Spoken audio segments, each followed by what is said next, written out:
What's up guys, it's Shawnee D coming at you with another classic WoW Hunter solo video. In this how-to, I'll be showing you guys how to effectively and efficiently solo farm BRD Arena for Savage Gladiator Chain, which is honestly the best chest piece that hunters can get before T2. Now if you're not 100% familiar with Savage Gladiator Chain, it is an epic that drops from BRD Arena from one of the random bosses. It is the most rare drop to get in the entire arena, so be prepared to farm this a lot. I think I had to farm this roughly 300 times, and I saw the boss roughly 35 times before I got this to finally drop. Yes, 35 boss kills to get this to drop. I honestly feel like that's a little unlucky. Some people got it in way less, and probably some people got it in more than that, so I would say I got a little unlucky, but 35 boss kills is what it took me to get this roughly. As far as my other gear goes, I've got Mask of the Unforgiven, Mark of the Forge Ring, Spoilers of the Unseen, Black Flame Cape, the Guild Tabard, which is the most important piece of armor to always be wearing, Slash Claw Bracers, Peacemaker, Carapace Spine Crossbow, the Devil's Sword set, the gloves and leggings, Foresight Girdle the Falcon, Wind Reaver Greaves, White Bone Band, Blackstone Ring, Black Hand's Breath, and Rune of the Guard Captain. Honestly, you don't need great gear to do this. As long as you just understand how to do it and you have the right talents set up, the gear is pretty negligible. Just make sure you're level 60 and that, you've got a brain and you know what you're doing. Alright, as far as talents go, we are 31-20-0 in Beast Mastery. We have 5 out of 5 improve aspect to the Hawk, 3 out of 3 thick hide, 2 out of 2 improve revived pet. Honestly, improve revived pet is probably one of the most valued talents you can get. This and improve mend pet are the two most valued talents for this entire strategy. Improve revived pet is just a great quality of life talent to have in general.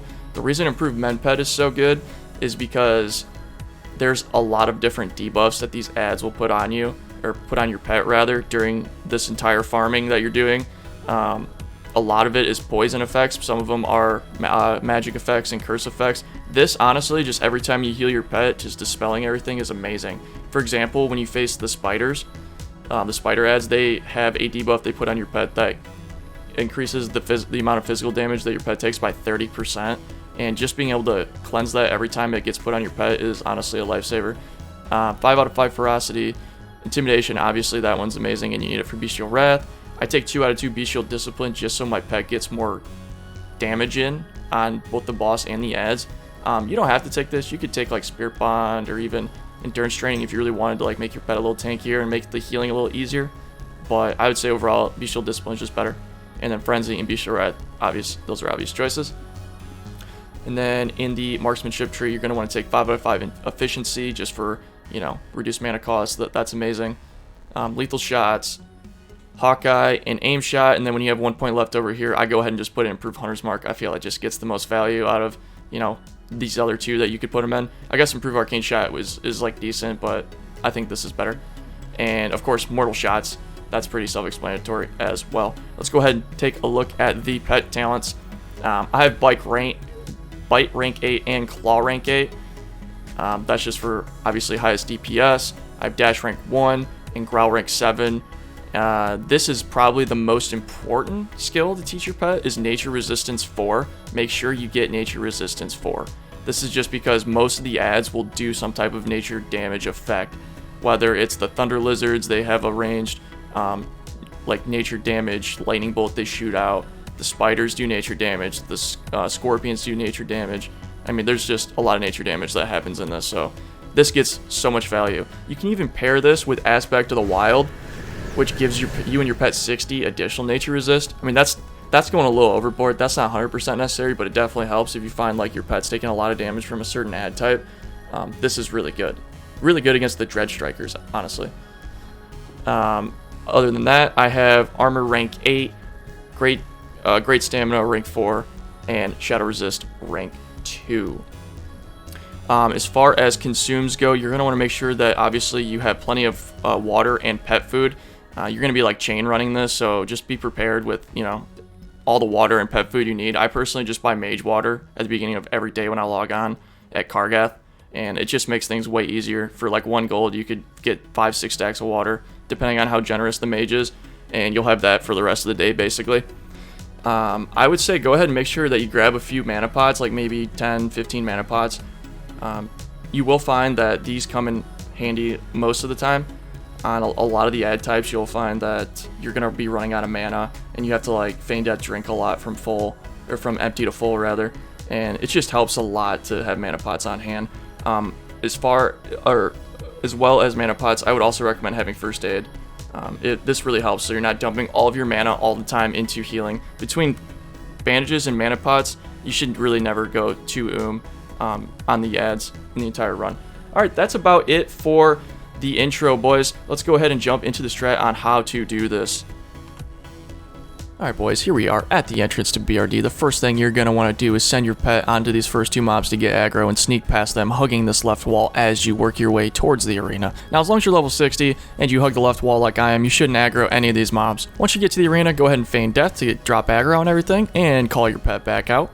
Once your pet's back out, go ahead and put him on stay right about where I have mine. It's very important that you put him on stay. Now, this brings us to the most important part of the strat, which is mastering a very specific jump. To do this, first you walk to the wall right here where my character is and jump up. Once you're on top of this wall, you can go ahead and jump off the wall towards the corner of this door frame and stick that landing like that. Now the reason why this spot is so important is because whenever you have aggro on anything in this spot, the game renders your character like on the opposite side of the wall or something. So what happens is the ads, instead of evading or instead of actually attacking you head on, they run out of the arena and actually run all the way to the opposite side of that wall to hit you from the back. Now be careful. These ads actually can hit you while they are behind you, so it's very important that you keep an eye on where they are with a hunter's mark on one of the ads in the pack, as you'll see coming up. Now once you master that jump and you feel really confident, go ahead and start the arena event by going into the center. It takes a few seconds, so if you're like low on mana or anything, now's the time to drink up before the pull.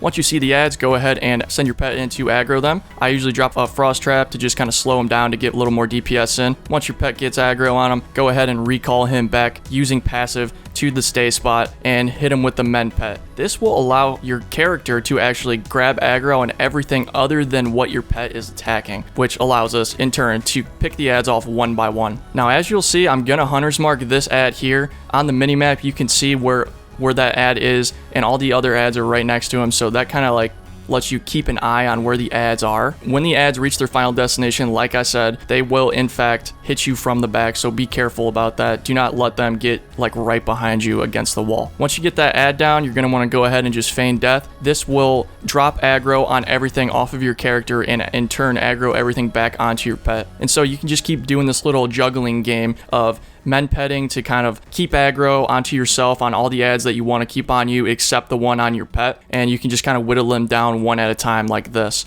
You can also use volley instead of mend pet to kind of grab aggro on everything, but mend pet's a little more consistent and it costs less mana, so I would suggest starting out just to keep using mend pet. So yeah, I mean basically this is the strat.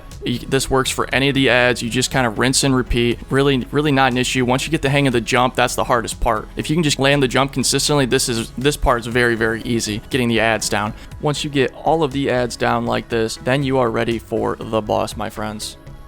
Alright boys, here we are on the boss bowl. The first thing you're going to want to do is toggle growl off of your pet. This will ensure that you can easily juggle aggro between him and yourself. Otherwise your pet will just die if you have growl on, because this boss hits like an absolute truck. I burn him with everything that you have during your windows of opportunity. Pop cooldowns. The more cooldowns you pop on yourself, like rapid fire and whatnot, the easier it is to actually just keep aggro off of your pet. Just remember, do not let the boss ever go directly behind you, because he will kill you in like 2 or 3 hits. Make sure every time you feign death that you're placing an immolate trap and that you're drinking in between every pull. If your pet ends up dying, make sure that you mana pot if you don't have enough mana to res him, because you're going to want to get him up as fast as you possibly can. Remember, you are on a timer when the boss is running out of the arena to your spot, so be sure that you actually keep an eye on where the boss's position is at all times. Other than that, each run takes roughly 8 to 12 minutes depending on added type and boss type, so this is actually just as fast as running with a 5-man group, if not faster. I usually always hit the lockout timer of 5 instances per hour, so don't think that it's just